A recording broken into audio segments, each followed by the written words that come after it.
Now, new NHS figures out today show that waits for cancer diagnosis have gone up hugely over the past 5 years, as have the number of people coming forward for tests. In Merseyside, they're trialling a new system to speed up diagnosis of esophageal cancer, but the wider system is struggling to keep up. Here's our health correspondent, Jill Dummigan. About 3 weeks ago, Carl noticed an unusual lump in his throat. When I eat, I can swallow, but when I'm swallowing something else, I can feel it as well. So I just come here to get checked over, see what it is. And is that a bit worrying? It is, yeah. The medical examination used to involve a camera down Carl's throat, which often requires sedation. But this pilot scheme uses a much smaller camera down his nose. Still not pleasant, but a lot better and more accurate. There's less gagging throughout the procedure, which helps us have a better view of the upper GI tract as well. So it actually makes it easier for you to diagnose what's going on? Yeah. When the patients are comfortable, it's easier. We get better views.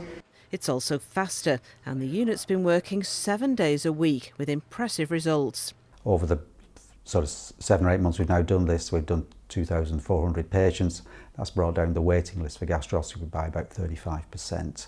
But while this pilot appears to be a success, across the region, cancer diagnostics in general is struggling to keep up. Across all cancers, the number of people in this region coming forward to get tested has gone up hugely over the past 5 years, around 80%.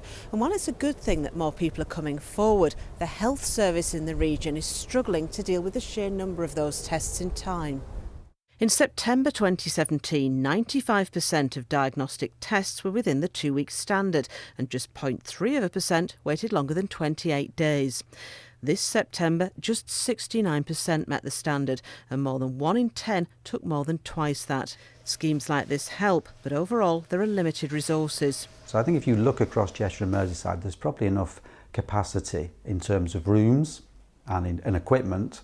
The real limiting step is staff, and that's mainly nurses and healthcare assistants.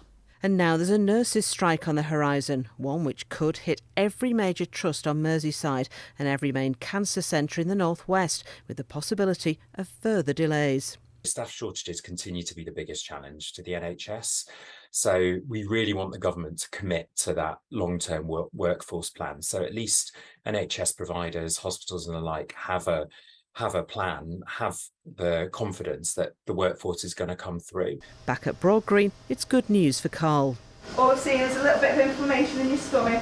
Nothing worrying, okay? I've not seen any evidence of any cancer or anything like that. So Carl can relax and celebrate. For diagnostics as a whole, though, it could be a hard winter ahead.